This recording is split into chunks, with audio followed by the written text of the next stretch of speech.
வணக்கம் ஃப்ரெண்ட்ஸ். போன வீடியோவில் நம்ம இந்த பட்டி எப்படி அளவெடுத்து கட் பண்ணுறது வீடியோ பார்த்தோம். இன்றைக்கி இந்த வீடியோவில் நம்ம பட்டன் பட்டி எப்படி தைக்கலாம் அப்படிங்கிற வீடியோ தான் பார்க்க போகிறோம். இப்போ என்னோடய ப்ளவுஸோட அந்த லெஃப்ட் சைடு ஹுக் பட்டி வரணும், ரைட் சைடு வி பட்டி வரணும். அப்போ லெஃப்ட்டு ஒரு 2.5 இன்ச் எடுத்துக்கோங்க, 2.5 இன்ச் எடுத்துக்கோங்க. அதே மாதிரி ரைட் சைடு ஒரு 3 இன்ச் எடுத்துக்கோங்க. இப்போ நம்ம 2.5 இன்ச் எடுத்த பீஸை முதல்ல 2ஆக மடிச்சுக்கலாம். கரெக்டாக ஈவனாக ஸ்ட்ரெயிட் பீஸாக எடுத்துக்கோங்க. எக்ஸ்ட்ரா இருந்தால் நல்லா ட்ரிம் பண்ணி விட்டுக்கோங்க. இப்போ அதை 2ஆக மடித்து நல்லா தேய்ச்சி விட்டுருக்கேன். அதே மாதிரி ஸ்டார்ட் பண்ணும்போது சின்னதாக மடித்து விட்டு அப்படியே அது மேலே வச்சு ஒரு தையல் போட்டு எடுத்துக்க போகிறோம். ஃப்ரெண்ட்ஸ், என்னோட சந்திரா டெய்லரிங் சேனல் பிடிச்சிருந்தால் சப்ஸ்கிரைப் பண்ணிக்கோங்க. அப்படியே பக்கத்தில் இருக்க பெல் ஐக்கானை மறக்காமல் கிளிக் பண்ணி அதில் ஆல் செலக்ட் பண்ணிக்கோங்க. அப்போ தான் நான் எப்போ வீடியோஸ் போட்டாலும் உங்களுக்கு உடனே நோட்டிஃபிகேஷன் வந்துடும். நோட்டிஃபிகேஷன் வந்தால் தான் என்னோடய எல்லா வீடியோஸையும் நீங்கள் மிஸ் பண்ணாமல் பார்க்கலாம். இந்த வீடியோ பிடிச்சிருந்தால் ஒரு லைக் கொடுத்துருங்க. இப்போ நம்ம பட்டன் பட்டியை வச்சு அப்படியே நம்ம ஒரு தையல் போட்டு எடுத்துருக்கோம் அந்த பீஸ் வச்சு. இப்போ அதை அப்படியே மடித்து விட்டுக்கோங்க. மடித்ததுக்கப்புறமா நம்ம வச்சு தைச்சி அந்த பட்டன் பட்டி பீஸ் மேலே ஒரு படிமான தையல் ஒன்று போட்டுக்கோங்க.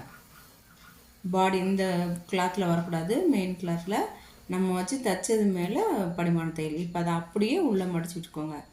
மடித்து விட்டுட்டு அந்த பீஸோட எட்ஜில் திரும்பவும் ஒரு தையல் போட்டுக்கோங்க. வெளியில் தெரியக்கூடாது, நம்ம வச்ச இந்த பீஸ் வெளியே தெரியக்கூடாது, உள்ளே தான் போகணும். அப்படியே மடித்து அப்படியே திருப்பி அதோட எட்ஜில் அப்படியே ஒரு தையல் போட்டு எடுத்துக்கோங்க. ஃப்ரெண்ட்ஸ், என்னோடய சேனலில் நிறைய வீடியோஸ் இருக்குது, எல்லாமே பாருங்கள். குழந்தைங்களுக்கான கவுன் வீடியோஸ் கூட நிறைய இருக்குது, எல்லாமே பாருங்கள், உங்களுக்கு யூஸ்ஃபுல்லாக இருக்கும். என்னோடய சேனலில் பிடிச்சிருந்தா சப்ஸ்கிரைப் பண்ணிக்கோங்க. அப்படியே பக்கத்தில் இருக்க பெல் ஐக்கானை மறக்காமல் கிளிக் பண்ணி இதில் ஆல் செலக்ட் பண்ணிக்கோங்க. இப்போ நம்ம ஹூக் பட்டி நம்ம தைச்சிட்டோம். இப்போ இதுக்கு வி பட்டி தைக்கிறது எடுத்துக்கலாம். இப்போ அடுத்த போர்ஷன், அதாவது ரைட் சைடு வரணும். இந்த இது ரைட் சைடு வரணும்.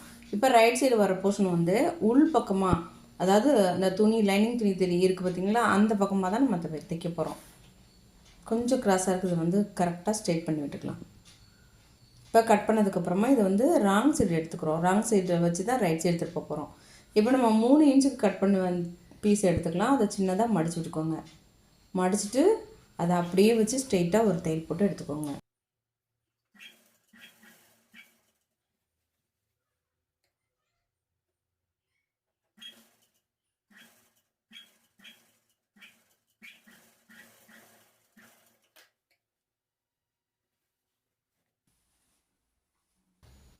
இப்போ தையல் போட்டதுக்கப்புறமா கீழே மடிச்சதை நல்லா ப்ரெஸ் பண்ணி விட்டுக்கோங்க. ப்ரெஸ் பண்ணிவிட்டு இது நம்ம 3 இன்ச்சுக்கு நம்ம இந்த பீஸ் எடுத்துருக்கோம். அதனால் 2 தடவை மடிக்க போகிறோம். 1 இன்ச் அளவுக்கு ஃபஸ்ட்டு ஒரு தடவை மடிச்சுக்கோங்க.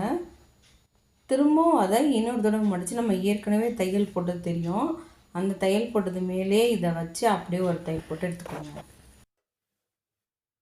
ஸ்டார்ட் பண்ணும்போது ரஃப் அடிச்சுட்டு அதுக்கப்புறம் அப்படியே ஸ்ட்ரைட்டாக திருப்பிக்கோங்க. நம்ம எவ்வளோ மடித்தோமோ அதே கிளாத்து அந்த பீஸை மடித்த அளவும் மாறாமல் அதே மாதிரி வச்சு நேராக ஒரு தையல் போட்டு எடுத்துக்கோங்க.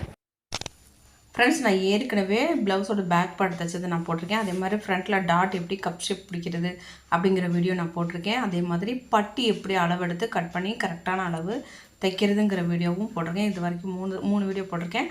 அதே மாதிரி இதோட ப்ளவுஸ் கட்டிங் வீடியோ கூட இருக்குது. எல்லாமே டிஸ்கிரிப்ஷனில் லிங்க் இருக்குது, நீங்கள் எல்லா வீடியோவுமே செக் பண்ணுங்கள். இந்த வீடியோவில் நம்ம ஹூக் பட்டியும் பி பட்டி எப்படி நம்ம ஸ்டிச் பண்ணுறது அப்படிங்கிறதான் பார்த்துருக்கோம். தைச்சதுக்கப்புறமா 2யுமே வச்சு பாருங்கள் சரியான அளவில் இருக்கா அப்படிங்கிறத. இந்த வீடியோ பிடிச்சிருந்தால் லைக் பண்ணுங்கள், உங்கள் ஃப்ரெண்ட்ஸ்க்கு ஷேர் பண்ணுங்கள். இந்த வீடியோ பார்த்ததுக்கு நன்றி. வணக்கம்.